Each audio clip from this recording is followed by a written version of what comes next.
आप भी ना कभी नहीं सुधरेंगे। पूरे कमरे में सिर्फ आप ही का सामान फैला हुआ है। ये लड़के ना कभी इनसे अपना काम खुद क्यों नहीं होता? कभी माँ चाहिए इन्हें संभालने के लिए तो कभी बीवी। अगर हम ये चाहते हैं कि हमारी बीवी आके हमें संभाले तो क्या बुरा चाहते हैं?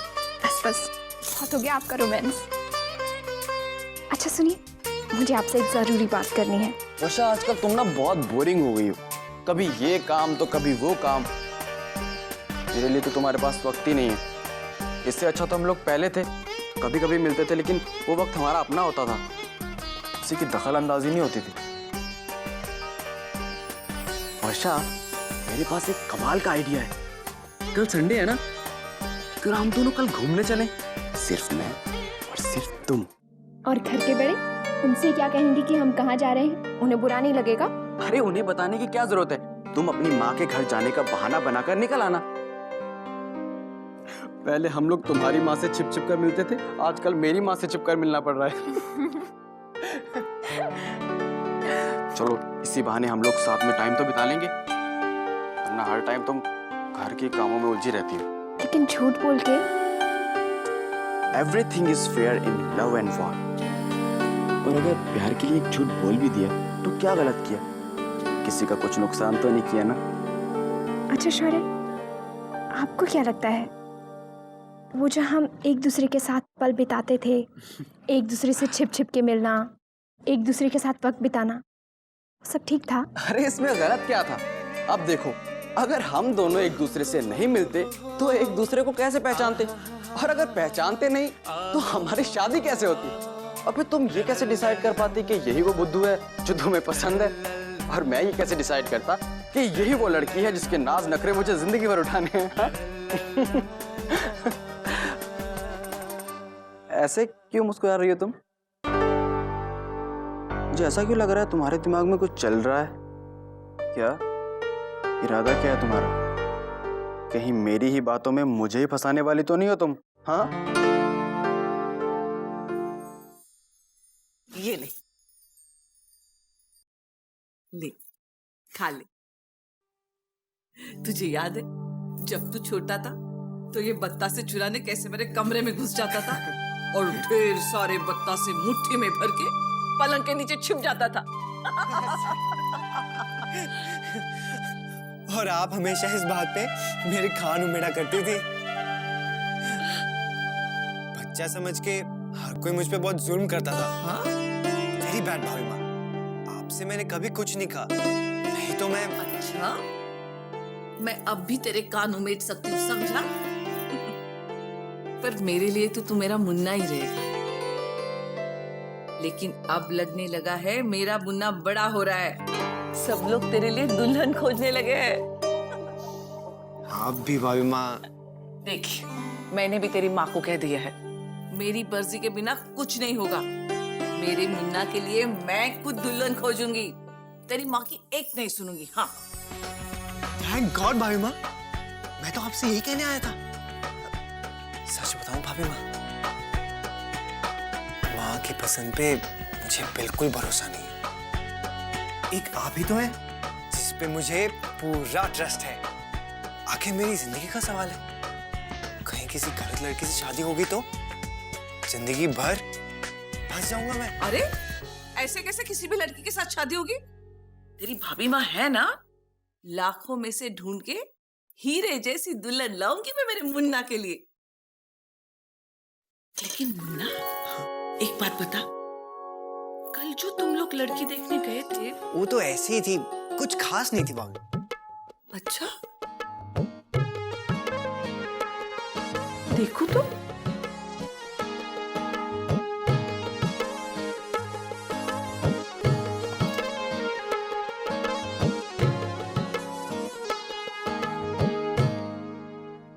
देख लीजिए, खुद ही देख लीजिए, नाक कैसे पकोड़े जैसी है, आंखें भी इतनी छोटी छोटी, चेहरा चेहरा तो ऐसा ही है भाभी माँ। आप ही बताइए, ऐसी बेबल जोड़ी कहीं देखी है आपने? इतनी भी बुरी नहीं है मुन्ना, तुमने ध्यान से देखा है कि नहीं? कैसी बातें कर रही है भाभी माँ? चेहरा मुहरा सुंदर है, नाक नक्शे तीखे है, तेरे बराबर की नहीं, पर 19 तो है, ज्यादा फर्क नहीं। मुझे तो लगता है मुन्ना, तुम्हारी जोड़ी जम ही जाएगी। तुझे क्या लगता है? मुझे तो नहीं लगता। अरे, लेकिन क्यों बेटा? कोई कमी है क्या इसमें? कमी? भाभी माँ, मुझे तो लगता है गूंगी है ये। गूंगी? और क्या, मैंने कितनी कोशिश की बात करने की इससे, लेकिन उसके मुंह से तो कोई आवाज ही नहीं निकली, कोई बात ही नहीं की उसने मुझसे। ये भी तो हो सकता है कि एक अजनबी लड़के को सामने देखकर सहम गई होगी, और सबकी निगाहें भी तो उस पे होगी। ऐसे में लड़कियां घबरा जाती है। माँ भी ये कह रही थी, इसलिए तो मैं उससे एक बार और मिलना चाहता था, लेकिन उन्होंने तो साफ मना कर दिया भाभी माँ। अच्छा, वो कौन होती है मना करने वाली? मुन्ना, तू जरूर अक्षरा से मिलेगा। मैं तेरी माँ से बात करती हूँ। सुना तुमने छोटी दुल्हन? मुन्ना अक्षरा से मिलने जरूर जाएगा। मैं उन दोनों को मिलवा दूंगी। और देखना, खबरदार जो इसके बारे में दद्दाजी को कुछ पता चला तो। समझी रश्मि? समझी। लेकिन भाभी माँ, आपको भी चलना पड़ेगा मेरे साथ। आपकी हाँ के बिना मैं शादी के लिए राजी नहीं हूँगा। पगला कहेगा। कैसी बातें कर रही हो वर्षा? हाँ, तुम्हें हो क्या गया है? तुम कहना चाहती हो कि मैं अपनी बहन को उस लड़के से अकेले में मिलने दूं, और वो भी बाबूजी की इजाजत के बगैर? क्यों? हम भी तो मिला करते थे ना, और वो भी मेरी माँ और आपके माँ बाबूजी की इजाजत के बगैर। तब ठीक था, और अब गलत हो गया। वो अलग बात थी। क्यों? वो अलग बात क्यों थी? हम भी तो मिलते थे ना, एक दूसरे को समझने के लिए, जानने परखने के लिए। और आपको नहीं लगता कि हमें अक्षरा को भी एक मौका देना चाहिए कि जिसके साथ उसकी शादी तय होने वाली है, वो उसे जान ले, समझ ले? प्लीज शौर्य, समझने की कोशिश कीजिए। नहीं वर्षा, तुम समझने की कोशिश करो। उनमें और हम में फर्क है। तुम मुझे और मेरी फैमिली को अच्छी तरह से जानती थी, पहचानती थी। अक्षरा की बचपन की सहेली थी तुम। और अगर लोग हम दोनों को साथ में देखते भी होंगे तो क्या कहते होंगे? यही ना कि तुम अक्षरा के भाई के साथ हो। लेकिन अक्षरा और नैतिक, अरे वो तो एक दूसरे से पूरी तरह से अनजान है। वो दोनों बाहर मिलेंगे, लोग उनके बारे में कैसी कैसी बातें करेंगे। और अगर कहीं शादी पक्की ना हुई तो अक्षरा तो बदनाम हो जाएगी ना। नहीं, मुझे ये सब ठीक नहीं लगता, और बाबूजी भी इसकी इजाजत नहीं देंगे। शौर्य प्लीज। तुम बेकार में बहस कर रही हो। तुमने पहले अक्षरा से बात की? मुझे तो लगता है पहले वो ही तैयार नहीं होगी। तुम उसे अच्छी तरह से जानती हो कि किसी अनजान आदमी से मिलने से वो कितना घबराती है।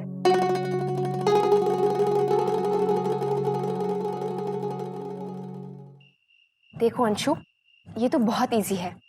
ये तो अरे आपको ऐसी लगता होगा दीदी। मेरा तो पढ़ के दिमाग चकराने लगा है। अरे इसमें ना समझने वाली क्या बात है? ये 3 एक्सप्रेशंस हैं। Should I, may I, will I. Akshara, ji दादी। बेटा मुझे तुझसे कुछ बात करनी थी। दादी प्लीज अभी नहीं। अक्षरा दीदी मुझे पढ़ा रही है। मंडे को मेरा इंग्लिश टेस्ट है, और अगर मैं फेल हो गया तो माँ मुझे बहुत डांटेंगी। अच्छा बाबा, कुछ नहीं कहती, तू अपनी पढ़ाई कर, मैं यहीं बैठ जाती हूँ। देखो अंशुमन, ध्यान से सुनो। शुड आई मतलब क्या मुझे ये करना चाहिए जब तुम श्योर नहीं हो, जैसे आप किसी से पूछ रहे हो। मे आई मतलब क्या मैं ये करूं जैसे किसी से इजाजत ले रहे हो। और आई विल मतलब मैं करूंगा जब तुम श्योर हो। कुछ समझे? कुछ भी नहीं। हे भगवान। मैं फिर से समझाती हूँ, सुनो। एक मिनट। मैं जाके रफ बुक और पेंसिल लेके आता हूँ, और फिर आप उसमें लिख देना, और मैं आराम से पढ़ लूंगा। ओके? बुद्धू कहीं का, इतनी जरा सी बात भी इसकी समझ में नहीं आती। अरे उसकी क्या, ये बात तो बड़े बड़ों की समझ में नहीं आती। किस बात की इजाजत ली जाए? क्या करना ही चाहिए, क्या वो करेगा? इन्हीं सवालों में उलझकर हम वो नहीं कर पाते जो हमें करना चाहिए, और वक्त हाथ से निकल जाता है। यही तो मैं समझाने आई थी।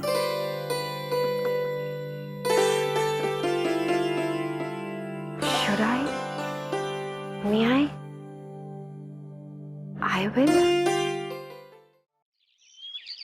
May I? Should I? Will I? तुम अभी तक इसी में उलझे हुए हो। कितनी बार पढ़ाया तुम्हें मैंने, अभी तक समझ में नहीं आया। नहीं, थोड़ा थोड़ा समझ में आ रहा है। बड़ी बहू, उनका फोन आया था, कह रहे थे कि बच्चे आज ही मिल लें तो अच्छा होगा। माँ लेकिन कहाँ, कैसे? मेरी तो कुछ समझ में नहीं आ रहा है। वर्षा बेटा, शौर्य से बात हुई? क्या कहा उसने? वो नहीं माने दादी, उल्टा नाराज हो गए। कहने लगे हमें बाबूजी से बिना बताए ऐसा कुछ भी नहीं करना चाहिए। नहीं अंशु, यहाँ पे मे आई यूज नहीं करना, ये सही बात है, इसमें तुम्हें किसी की परमिशन लेने की जरूरत नहीं है, समझे कि नहीं? यहाँ यूज करो आई विल। हाँ, हम ऐसा ही करेंगे, फिर चाहे विशंबर माने या ना माने। आखिर हमारे बच्चे की जिंदगी का सवाल है,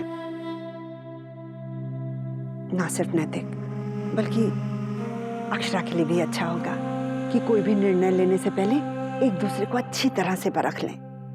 माँ, आपको नहीं लगता कि हमें शौर्य के बाबूजी को बता देना चाहिए? कहीं बड़ी बहू, तुम इतनी चिंता क्यों करती हो? मैं इस घर की बड़ी हूँ कि नहीं? फिर मैं कह रही हूँ हमारा फैसला सही है, मैं गलत फैसला क्यों करूंगी? और उसके बाद भी अगर विशंबर कुछ कहेगा तो मैं उसे संभाल लूंगी, ठीक है? लेकिन दादी आप करेंगी क्या? बेटा थोड़ा सोचने देना मुझे। जय हो सदगुरु महाराज की सेठानी। जय हो जय हो जय हो। कुंवर साहब, आज इतनी सुबह सवेरे कैसे आना हुआ आपका? बस ऐसे ही सेठानी जी, जयपुर गया हुआ था, कल रात ही लौटा हूँ। इस बार तो इतनी अच्छी अच्छी साड़ियाँ लाया हूँ कि देखकर ना नहीं कह पाएंगे आप। एक नजर डाल लीजिए, कल हाजिर हो जाऊं आपकी सेवा में। कल नहीं, कुंवर साहब कल नहीं, किसी और दिन। कल हमें बहुत जरूरी काम से बाहर जाना है। इसीलिए तो बड़ी बहू कल नहीं हो सकेगा। ठीक है कुंवर साहब, आप आज ही अपनी साड़ियाँ ले आइए। अच्छी बात है सेठानी, चलता हूँ। जय हो। माँ ये हाँ बड़ी बहू, ऐसे करते चूड़ी वाली, मेहंदी वाली सबको आज बुला लेते हैं और हम सब औरतें मिलकर साज श्रृंगार का सामान जुटा लेते हैं और कुछ मेहमानों को भी बुला लेते हैं। मुझे तो कुछ समझ में नहीं आ रहा है माँ, ये चूड़ी वाली, मेहंदी वाली, कुंवर साहब आप करना क्या चाहती हैं?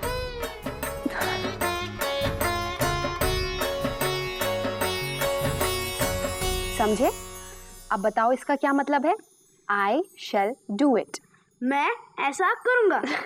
Right, good. ओम नमो भगवते वासुदेवाय। ओम नमो भगवते वासुदेवाय। भाभी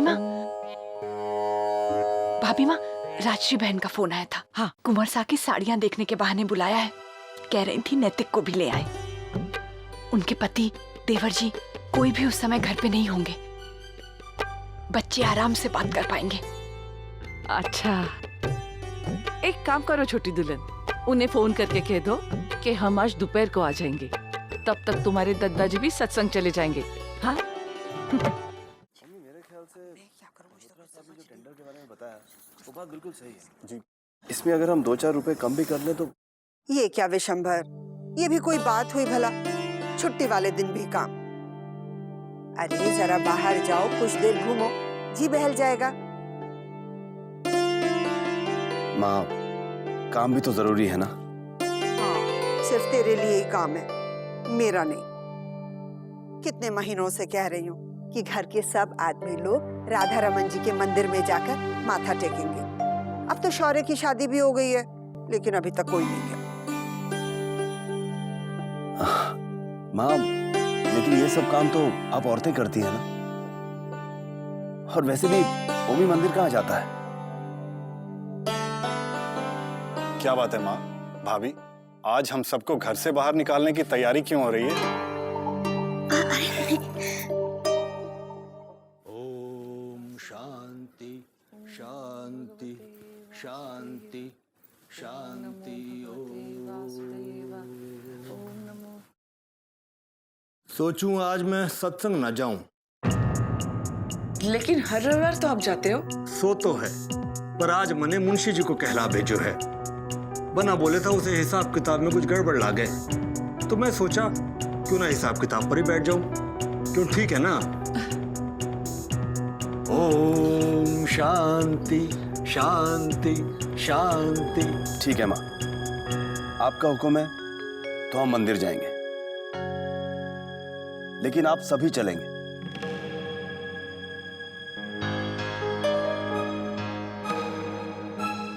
आप भी, और आप, और क्या शौर्य की बहू नहीं चलेगी आशीर्वाद लेने?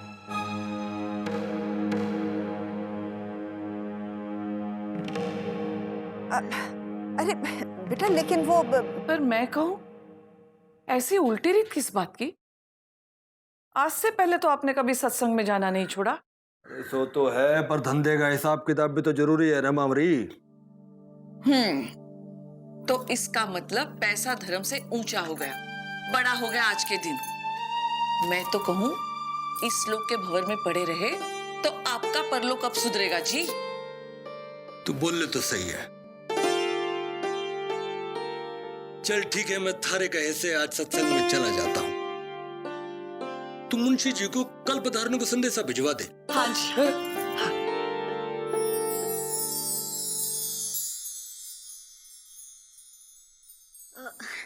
जी वो क्या है कि आज कुंवर सा घर आने वाले हैं और उनके साथ कई औरतें भी। तो ये कही है ना, आज सभी औरतें जमघट लगाने वाली, इसलिए हम सभी को बाहर भेज रहे हैं। चलो शौर्य, आज मंदिर ही जाएंगे।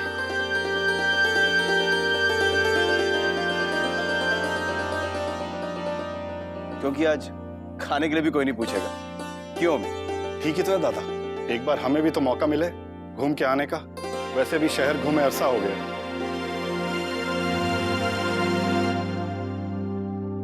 क्या बात है शौर्य, कोई प्रॉब्लम है? जी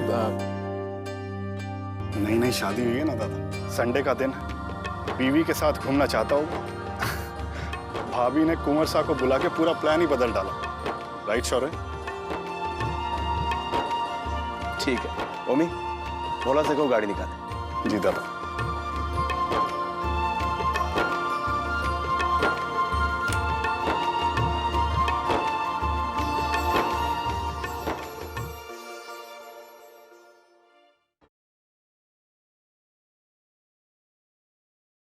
अरे बिटिया छोड़ ये सब, देख मैं तेरे लिए क्या लाई।